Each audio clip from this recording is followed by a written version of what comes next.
I'd like to move then to Section F, the spring athletic summary, which will be the conclusion of our staff reports. Not really. Not really, I still go back to Kristen and Tim. Kristen and Tim. Well, that's the administration's. I guess this is administration staff right now. Yeah, that's, all right, so you have, I think it's 5 documents.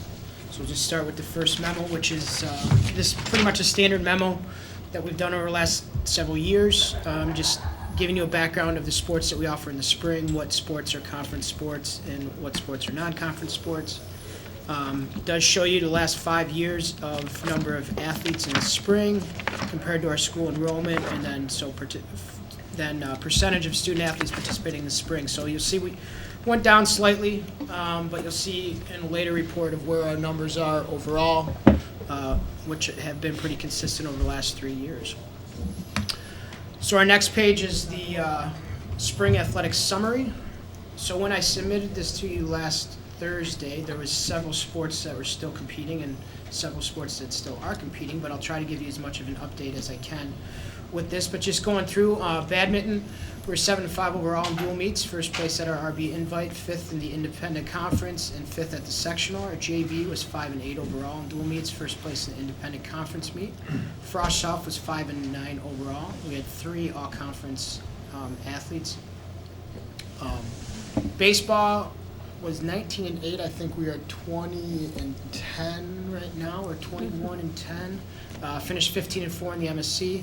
Play Revis in the first round of the regional, which got bumped today because of the rain. So we play on Friday. We are actually hosting the regional this year, but over in Elmhurst at Plunkett Athletic Complex. Why are we at Plunkett? Because we can't use the field this year in Brookfield because of too late in the season because they have leagues. Little League or Western Conference? Mm-hmm.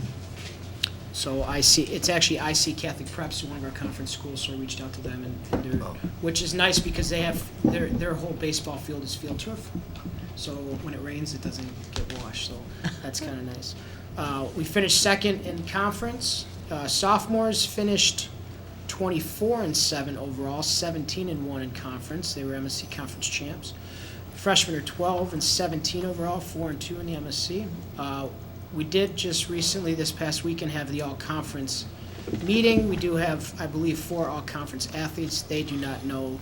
I don't think they know yet, so I don't want to release the names, but we do have 4. Girls soccer, we finished 13-7-1 overall, 4-2 in the MSC. Second place in the conference. We won the regional in double overtime against Glenbard South last week, which was the second regional title in school history. We lost tonight 1-0 to Wheaton Academy in the first game of the sectional.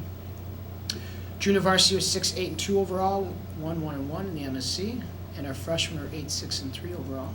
We had 4 all-conference athletes. Softball is currently 16-16. We lost our last 2 games, 7-4 in the MSC, third place in the conference. We play Oak Lawn in the first game of the regional. Not on Wednesday. Now that got bumped to we play on Thursday. Where's that at, Art? That is at Marist. They're the regional host. Junior varsity they finished 22-5 and 8-1 in conference. They were the conference champs. And our freshmen, I believe, finished 15-14 overall. Same thing, we had all-conference meeting this past Saturday. I do not believe our girls know yet who made all-conference, but we do have, I believe it's 3 conference athletes. Boys tennis was 6-9-1 overall, 3-3 in the MSC, third place at the MSC tournament. We competed this past week on Friday at the sectional, didn't get anybody out, but did compete well. Frosh Soft was 4-9 overall, 2-4 in the MSC. Girls track and field, we were 3rd place at the conference meet, 10th place at the sectional. JV was finished 3rd in conference, and we had 3 all-conference athletes. Boys track, we won the conference for the 3rd year in a row, so we competed last Friday at the sectional. Took first place at the Gary Johnson Bulldog Relays. State qualifiers were our graduates that stood up here tonight. They qualified in the 4x10, and we had a discus. Jordan qualified, and then our 2-miler, who's only a sophomore, qualified for the state meet this weekend. And then you can see all of our all-conference athletes, which is based upon finish, first or second in an event. Oh, you had a good we won't show. go through. Yes, did a great job. Boys volleyball, we are currently 13-23. We won tonight in the first game of the regional over Morton.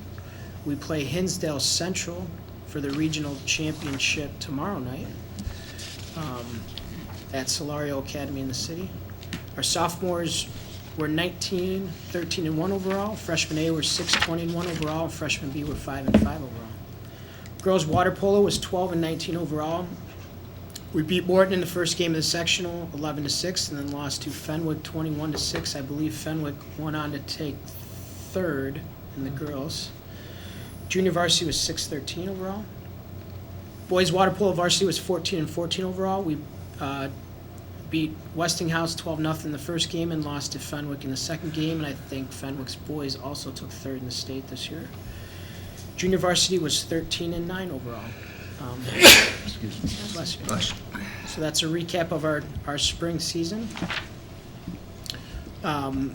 Next page is a number of different columns that show a wide variety of things. The first part is just the number of athletes per sport over the last 5 years. You can see we've pretty much stayed the same for the most part, up or down a little bit.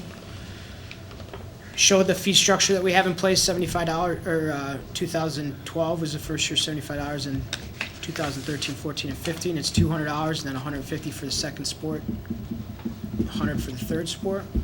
Fees collected so far Art, as do you mind of, if I ask a question Oh, on yeah, that chart? absolutely. You know, I can see how track fluctuates from year to year, but baseball dropped 10 participants, almost about 15 or 17%, and it's almost consistently gone down. Is there a reason? I mean, you know, you have to sometimes look at the levels, and that might be a future report of like where did our freshmen go, where did our sophomores go, Okay. where do our varsity goes. What has happened the last couple years is we've not had a big freshman class, or the freshman class that we've had, we've moved some of those kids up, like to the sophomore team or up to the varsity team, so your freshman is smaller than it typically is, so you maybe 5 or 6 kids there.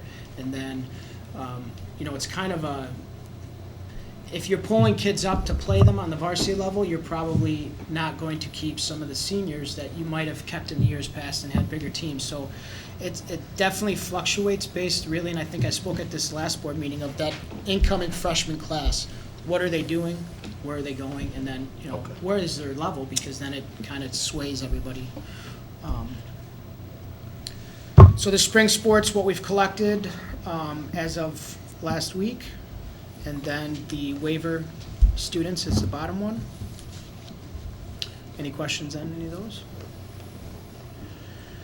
Okay, the next sheet was kind of the pay to participate, or the participation numbers for the last 5 years. And we break it down, how many athletes do we have doing one sport, how many athletes do we have 2 sports and 3 sports, and total number of athletes. So you can see this year we had 780 athletes, which is our highest, but our population is also at its highest. So you'll see on the bottom chart shows the percentage. We're at 49.2, you know, down just, I would say, really an insignificant amount. It's pretty much where we've been, is that around that 49% for the last couple of years.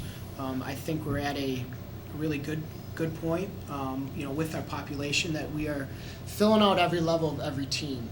And you look at some other high schools, it's not the case, which is good. Makes it challenging sometimes to find competition for some of our programs, but we do have full rosters, full levels, you know, A's and B's and things like that. So that middle box is just participation numbers per season. So you can see we went way up in the fall, you know, and went down in the winter and in the spring. So again, I think that goes to our freshman class and what are they doing? What are they coming in and what sport are they doing? Another way of looking at the one on the top, Gary's point, is single sport participation has consistently gone up, Mm-hmm. but our two and three's kind of stayed the same, but three's gone down. Right. So we're getting more students to at least participate in one sport. Right. It's probably because a lot of athletes now stick with one sport. Right, and I think Laura brought that up at one meeting too, is we do have a lot of athletes that are specializing in a certain sport, Right. or, sports are, even if they're not specializing, it's a year-round commitment. A lot of kids are choosing to, okay, I'm going to the weight room, or I'm doing whatever type of training is, so, and I think the big report will be when we combine the activities and see what are our kids doing, because they might only be involved in one sport, but they're doing 3 activities. Right. So they're really getting involved, so. Do you ask them, and it might even be helpful just for our own sanity, ask them if they play in a club? Yeah, that was one that you had asked, and that's what we'll put out there as the end of the year survey. Because like if they're done with volleyball and you ask, are you going to play in club? Well, then chances are they're probably not going to pursue a school sport, Right. and that would help us know why they're staying with one. Right. Any more questions on this page? Art, are there any new sports that the conference is looking at adding, The conference? No. or are we looking at? When we did, and we'll do it again this summer in a little bit here, when we send out the survey to see what kids are interested in and what they're not. I did that last summer, and there was not a sport that we had a high significant amount of, kids asking, oh, I'd play that if you offered it. We've talked about it a number of times. There's really boys and girls lacrosse, boys and girls bowling, boys gymnastics. That's what's out there that we don't have. And lacrosse is still an emerging sport with the IHSA. They don't have a state competition yet. So I think right now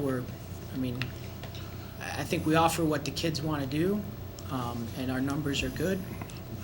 I think if we did try to offer something else, something would probably have to give. I don't think we could add, unless let's say boys and girls bowling or something where kids aren't out, it wouldn't steal from our current, not to use the word steal, but it wouldn't take away from our current programs if there was a sport out there like that. But I think financially speaking, I don't think that's what we're looking at either. How's the new conference doing? I think the new conference this year was very good. I think the level of competition across the board was probably better than the past. It's difficult because some sports are a little bit more competitive in certain areas and some weren't, but I think overall it was good. We're probably not going to try to make too many changes going into next year with the conference, just to kind of play it out for 2 years. This is the first year, so we didn't want to try to change too many things. Even like divisions, there might be after 2-year period, maybe one school slides to the other division. RB is always going to be on the one side, which is the bigger schools or the schools that have more levels and things like that. But I think overall it's been a really good conference, and hopefully it stays together.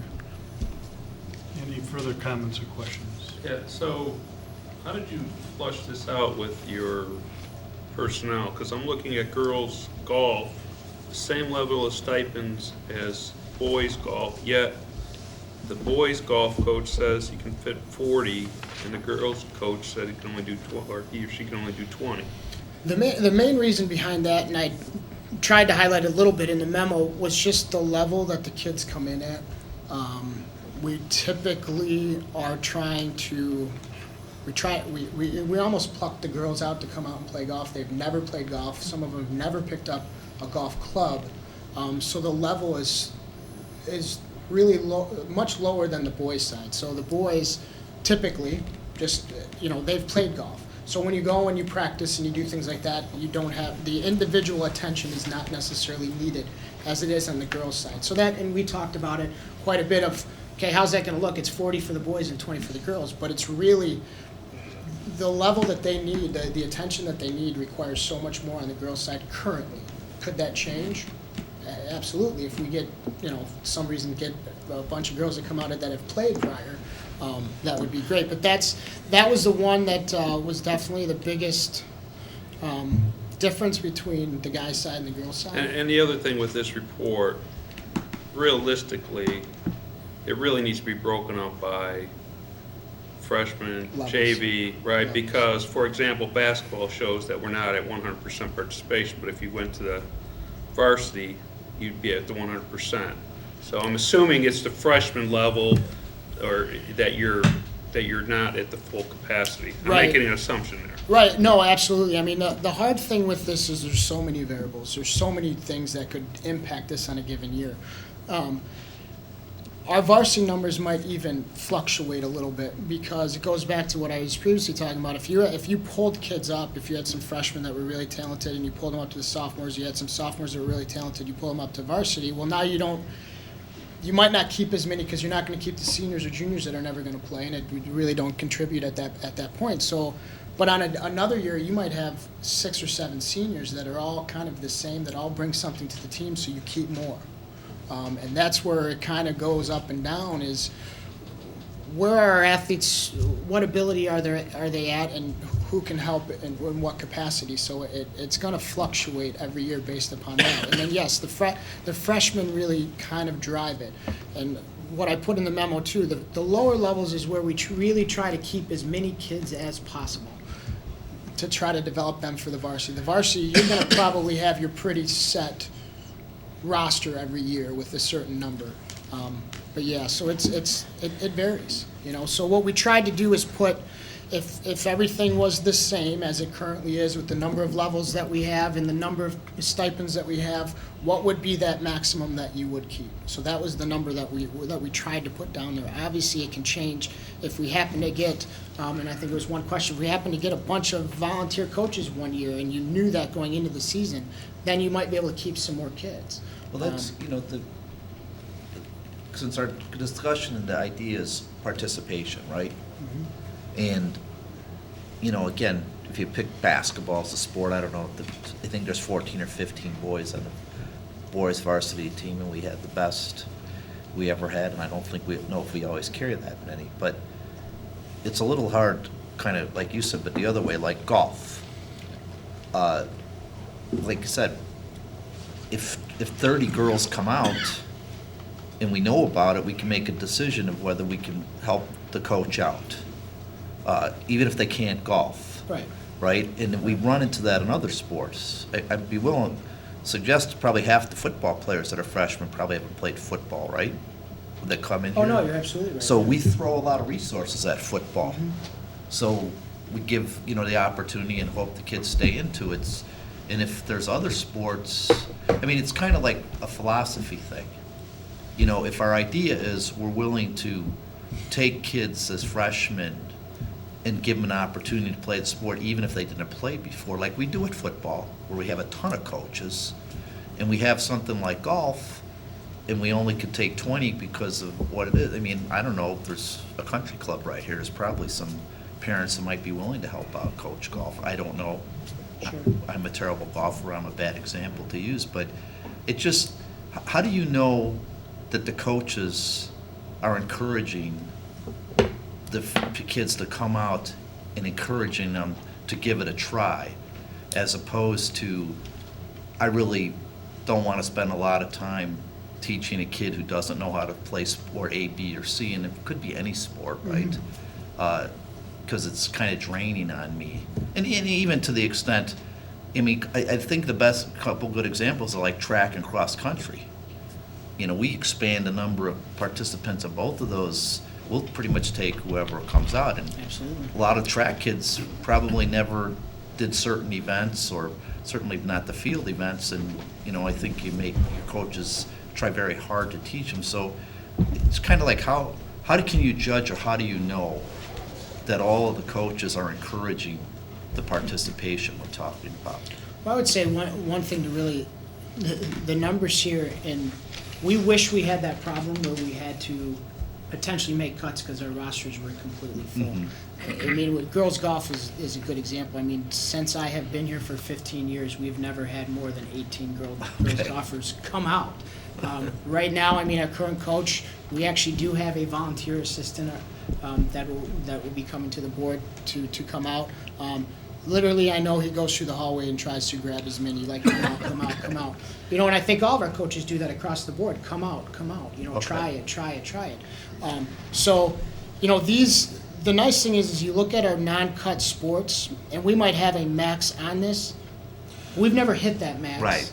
And I don't know if we ever will hit There's that only one max. sport where the number's even higher or close to the max. I Right. forget what the You know, sport like is. boys golf. I mean, Right. It's around what we had this year, which was our most we've ever had. And we, you know, and we had to go out and get a volunteer assistant coach because our Okay. numbers are so big that we needed it.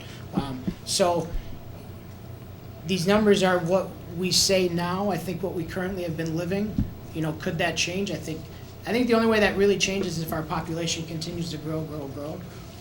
But I think our coaches do an outstanding job of trying to get kids to come out even if they've never competed and just try it. Okay. You know, Because the other thing like you said, I don't know about golf in high school, so I don't know if there's, like in basketball, you have a varsity team, 2 freshman team, and a sophomore JV, sophomore, right? we actually, for boys, we have, varsity, a JV, well, it's kind of the same team, sophomore, B, freshman A and B.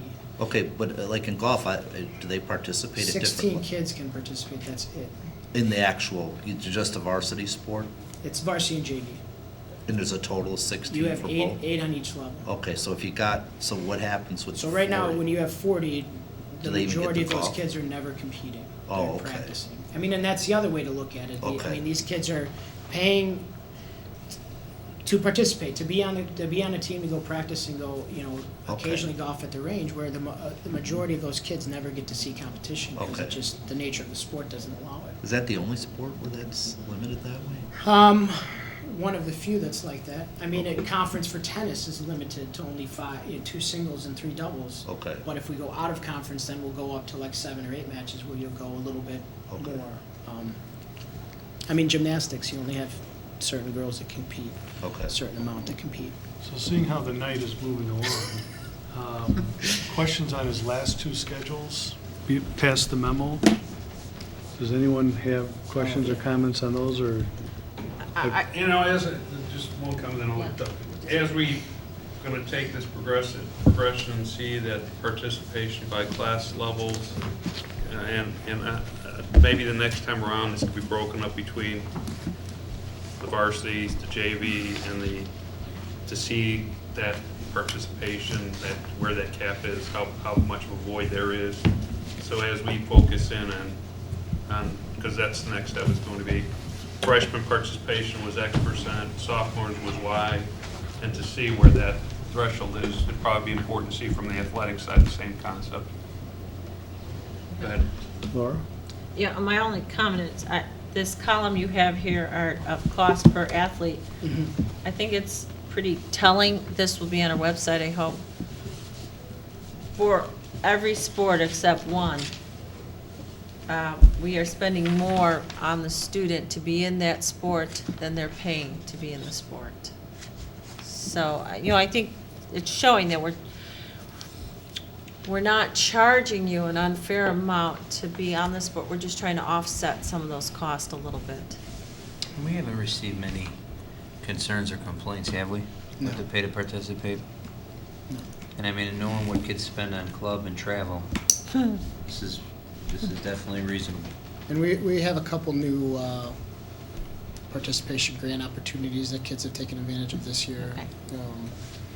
That we have, which is nice. So, and there's never been an athlete that has not come out because of the pay to participate. I don't think, you know, we've found a way. Okay.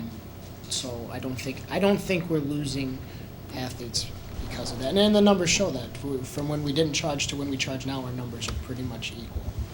And I think it's important to show the community that, you know, for basketball, it's almost $1,000 per athlete to play. So the school is making an investment in our athletes, in our co-curricular activities. Absolutely.